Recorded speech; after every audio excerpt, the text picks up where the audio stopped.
आदरणीय श्रोतागण, देखिए, जो बोहर गांव है रोहतक में, तो वहाँ जो आर्य समाज के विशेष कार्यकर्ता हैं श्री कृष्ण शास्त्री जी, और बोहर गांव नंदन भवन में यज्ञशाला है। वहाँ बड़े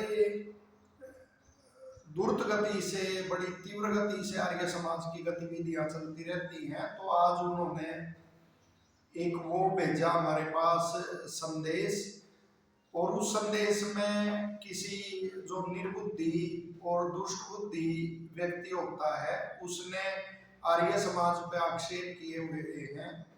तो श्री कृष्ण जी ने प्रेरित किया कि इसके उत्तर भी आप अपना सामर्थ्य अनुसार आप उत्तर दो, और भी विद्वान उत्तर देंगे।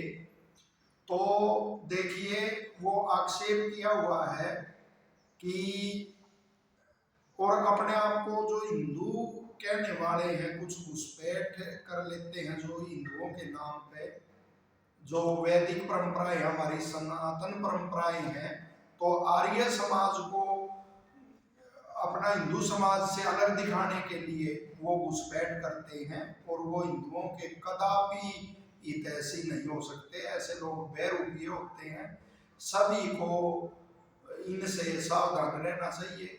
तो उसने आक्षेप किया है, उसने कुबुद्धि ने, दुष्ट बुद्धि ने, कि आर्य समाज और जो मुसलमान होते हैं उनकी देखो मान्यताएं एक जैसी है। तो ऐसे लोगों को शातिर मैंने क्यों कहा, क्योंकि पीछे भी एक भाई ने कोई ऐसे ऋषि दयानंद पर आक्षेप किया था कि ये तो ईसाइयों के एजेंट थे, जबकि उसी भाई ने ईसाइयों की भी प्रशंसा वो कर रखी है कि ऋषि दयानंद जी ने क्यों इन किसानों को ईसाई और वो बनने से वो रोक्या, वरना इनकी उन्नति होती।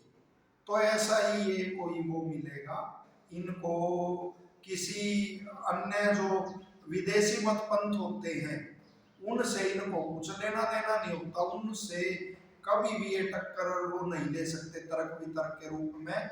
ये केवल जो वो है अपनी दुकानदारी है उसको चलाने के लिए ये सारा प्रपंच रचते हैं। तो वो वीडियो लंबी ना हो जाए, इसलिए जो मुख्य वो है विचार उस पर आते हैं। तो उसने आक्षेप किया कुबुद्धि ने कि ये देखो, वो मुसलमान भी मूर्ति पूजा नहीं मानते और आर्य समाजी भी मूर्ति पूजा नहीं मानते, तो तुम मूर्ति पूजा करना चाहता है क्या? आर्य समाज इसलिए आड़े आ रहा है क्या तेरे? तो अपनी दुकानदारी ही चलानी चाहता है क्या? वो तो कबीरदास जी ने भी और भी जो समाज सुधारक हुए उन्होंने भी खंडन किया है मूर्ति पूजा का। बहुत सारे समाज सुधारक हुए जिन्होंने मूर्ति पूजा का खंडन किया है, और ऋषि दयानंद जी ने तो बिल्कुल तर्क के आधार पे और सत्य के आधार पे तुम्हारे ऊपर दया भी की है। वो 14वां समोल्लास देखो कि हालांकि हम ये जिसने आक्षेप किया उसे पौराणिक भी नहीं हम कह सकते, ये तो कोई और ही होते हैं घुसपैठिए, लेकिन फिर भी बताते हैं इसको कि 14वें समोल्लास में ऋषि दयानंद जी ने तो पौराणिकों को छोटा मूर्ति पूजक मानना है और मुसलमानों को बड़ा मूर्ति पूजक मानना है, बड़ा बुत प्रस्त मानना है। कैसे? और उदाहरण भी उन्होंने दिया है, अपने व्याख्यानों में भी देते थे कि कैसे पहाड़ को चूमना, कब्रों आदि का वो करना, वहां जाके कब्र आदि की वो करना, पूजा आदि करना, या जो भी उपक्रम होता है वो करना, तो इसको बुत प्रस्ती ही ऋषि दयानंद जी कहते थे। और कहते थे कि ये तो ऐसे है जैसे बिल्ली को घर से निकाला और इतने में ऊंट प्रवेश कर गया। तो छोटी मूर्ति पूजा की जगह ये तो बड़ी बड़ी मूर्ति पूजा हो गई। तो और साथ ही ये अगला ये कहता है कि देखो, ये ईश्वर का कोई वो नहीं मानते, आर्य समाज ईश्वर का कोई रूप और वो नहीं मानता। तो वो तो दर्शन आदि के आधार पर के कैसे गुणों द्वारा ही गुणी का ज्ञान होता है, वो तो एक अलग विषय हो जाएगा। लेकिन जो निर्गुण और सगुण वो विचारधारा एक भक्ति की चली, तो उसमें उसके बारे में क्या कहोगे? वो निर्गुण मानने वाले आर्य समाजी ही थे। और ऋषि दयानंद जी ने वो कैसे स्पष्ट किया फिर इसका भी, कि सगुण उपासना भी और निर्गुण उपासना भी है, एक ही ईश्वर की दोनों उपासना है। सगुण के जो गुण उसके अंदर है, यानी न्यायकारी दयालु है ईश्वर, इसलिए सगुण उपासना ये हो गई, उन गुणों का ध्यान करना। और वह अनंत है, अनादि है, अजन्मा है, यानी जन्म लेना यह गुण उसके अंदर नहीं है, कोई उसका आदि नहीं है। तो जो गुण उसके अंदर नहीं, वह निर्गुण उपासना है। और साथ ही ऋषि दयानंद जी ने उसी 14वें समुल्लास में क्या लिखते हैं कि जो स्थान विशेष पे रहता है, कोई चौथे आसमान पे मानता है, कोई 7वें पे, तो वो एक देशी हो गया। एक देशी ईश्वर कैसे हो सकता है? वह तो सर्व व्यापक है।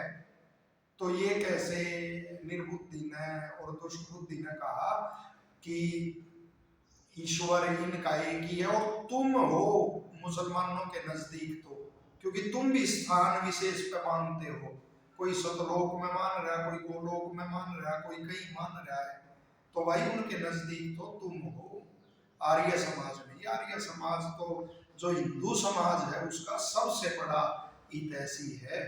और इसको ऐसे जो दुष्ट बुद्धि होते हैं, जो विदेशियों के एजेंट एक प्रकार से होते हैं, या कोई और कुबुद्धि में ऐसा काम करते हैं, उनसे तो विशेष तौर पर सावधान रहना चाहिए। और एक तो इस कुबुद्धि ने बिल्कुल ही हद कर दी, कहा यहीं से दिखाई देता है कि कोई भी ऐसे मत पंथ में उलझ जाता है तो उसकी बुद्धि पर ताला लग जाता है। वो कुबुद्धि कहता है कि वो है जो आर्य समाज और मुसलमान दोनों पुनर्जन्म को नहीं मानते। मेरे को तो हंसी भी छूटी, ये कहां से ये सिद्धांत उठा लिया। और जबकि 9वें समुल्लास में आप देखो, ऋषि जी वो जो मुक्ति है, मुक्ति से भी वापिस पुनर्जन्म मानते हैं, कि वो प्रांत काल तक वो तो देख सकते हैं हम, वो विस्तार ज्यादा हो जाएगा कि उसके बाद बहुत लंबे समय तक वो मुक्ति का आनंद होकर वापिस उसका जन्म होता है। तो मुक्ति से भी, और उसमें पुनर्जन्म में 9वें समुल्लास में ऋग्वेद के वो दिए हैं उन्होंने, ऋग्वेद के मंत्रों का हवाला दिया। और पुनर्जन्म के विषय में तो बड़े शास्त्रार्थ आर्य समाज के इनसे हुए हैं, जो अन्य मत पंथ है। और साथ ही यह कहता है कि जैसे वो लड़ते रहते हैं, ऐसे आर्य समाज ही लड़ते। आर्य समाज ने कौन सा हथियार उठाए, उसके अपने, और अपना कोई आर्य समाज का वो नहीं है, कोई अपना अलग से चला हुआ कोई मत पंथ नहीं है। जो वेद है, जो सनातन है, सबसे प्राचीन है, उसी को आर्य समाज मानता है, उसी वैदिक मत का प्रचार प्रसार आर्य समाज करता है।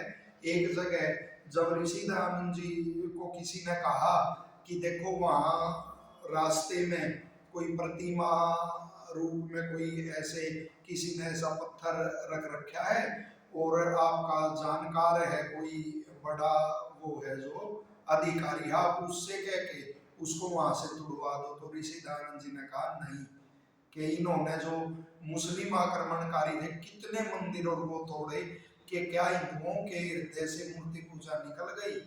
कि मैं तो इसको तर्क वितर्क द्वारा हृदय से निकालना चाहता हूँ इनके, ताकि ये सच्चे ईश्वर के स्वरूप को जान के और उसकी उपासना और वो करके और अपना समाज सुखी हो सके। यज्ञ का जो वास्तविक स्वरूप है, यज्ञ आदि में वो इनका अपना वो नियत लगे। और जनेऊ, चोटी, ब्रह्मचर्य, मेखला आदि की किसने रक्षा की है? संस्कृत की किसने रक्षा की है?